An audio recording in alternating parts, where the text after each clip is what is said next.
What's going on, everybody? Mortem here, this time bringing you a video about Urban Strife, an upcoming TRPG with a few more, I would just say generally traditional RPG elements that I initially took a look at all the way back in 2023 as part of a Steam Next Fest. So when they reached out and asked if I would like to check out the early access release that is coming up on December 10th, a little bit ahead of time, I decided to obviously jump in and do that. But I honestly was met with a few red flags pretty much immediately, and while I'm not ready to write this game off completely because it is doing some fun things, to be honest, there were clearly some changes made between the Next Fest that I played and this early access release that, again, just set off a bunch of red flags for me. So what I want to do with this particular video is actually simply inform people and let them make their own decision about what they want to do or support here. So with that in mind, let's lead with the things that are concerning to me. So right away, you probably noticed that these portraits look a little bit out of place, and I remembered them differently. So I went back and took a look at my footage of this game during that Steam Next Fest, and they were in fact very different, which led me to a little bit of investigation. And sure enough, Steam has an AI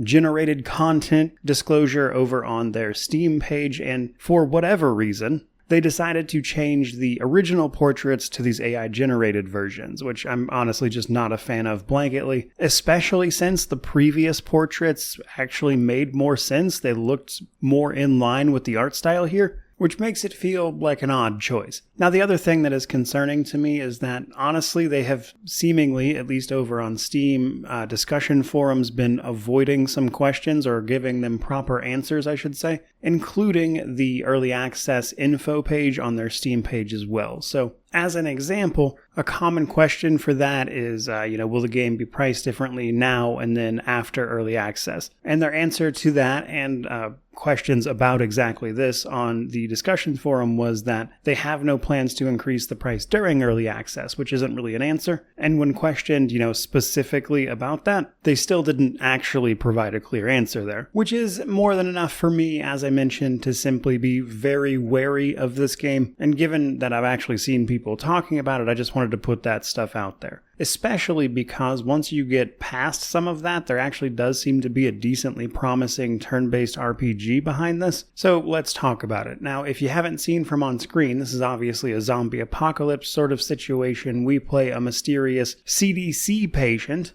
who was involved in a car accident and is rescued and brought to a small settlement of survivors who are just trying their best to get by. You wind up helping them out by, of course, fighting battles and everything, but this also leads to managing the settlement itself, including upgrading various facilities to increase your overall intake of things like food, medicine, and then, a little bit later, start negotiating alliances with various factions in order to, of course, either ally or fight against them, which is where the RPG side of things comes in. And then, of course, the main showpiece, the turn-based combat. Now, while you will have quests and missions and stuff to accomplish, you will actually be traveling to different zones or maps and exploring a little bit, which includes hoovering up materials and, of course, entering into turn-based combat outside of a real-time exploration mode. This is going to allow you to hopefully get set up to ambush enemies appropriately, as they do have a sight and hearing range, at which point they'll engage in combat, but you can set up and work in stealth a little bit to get the drop on enemies, including initiating turn-based mode yourself so you can get those first attacks in. But all those materials you're grabbing, outside of being useful for upgrading your actual little city or settlement, you can also use them to craft weapons, armor, ammo, consumables, anything useful really, and I thought that was a fun system to be able to do in the middle of your missions, as some of it does genuinely seem pretty useful, like Molotovs of course, and other items. Now the turn-based side of things is a relatively straightforward affair. Your characters are given a set amount of action points that you can use to move or attack or any combination therein, pretty much as you please.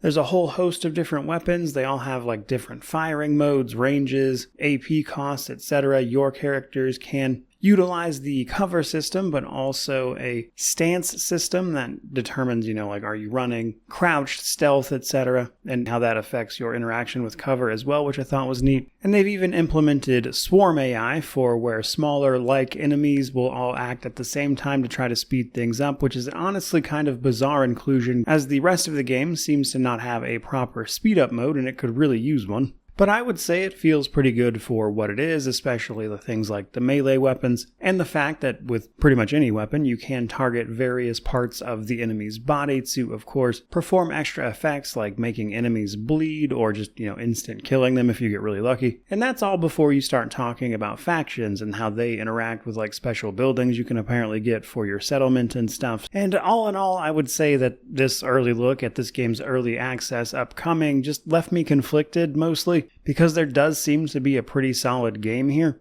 including a lot of mechanics that I personally like, but the use of AI, the being extremely cagey about pricing, and because of that I have no idea how much the early access is going to wind up costing when it drops on the 10th, and while pretty much always when it comes to anything early access you'll see me advise caution to people, basically that unless you're really invested in providing feedback towards the updates of the game that you're usually better off holding off, and it's the same thing here, but also simply the fact that there are some red flags here, and yet all of that is alongside a seemingly pretty solid turn-based game. And because of that, I just wanted to present the information to people so you could make up your own minds about what you want to do here. Because in cases like this, I think you're just best off getting as much information as you can and making that decision for yourself. So with any luck, this video was helpful in doing that. If so, I'd love to hear about it down in the comment section below. Which of course means to like, comment, subscribe, all that YouTube jazz. But regardless of any of that, truly, just thank you so much for watching. I really do appreciate it. May you wander in wisdom and have an amazing day.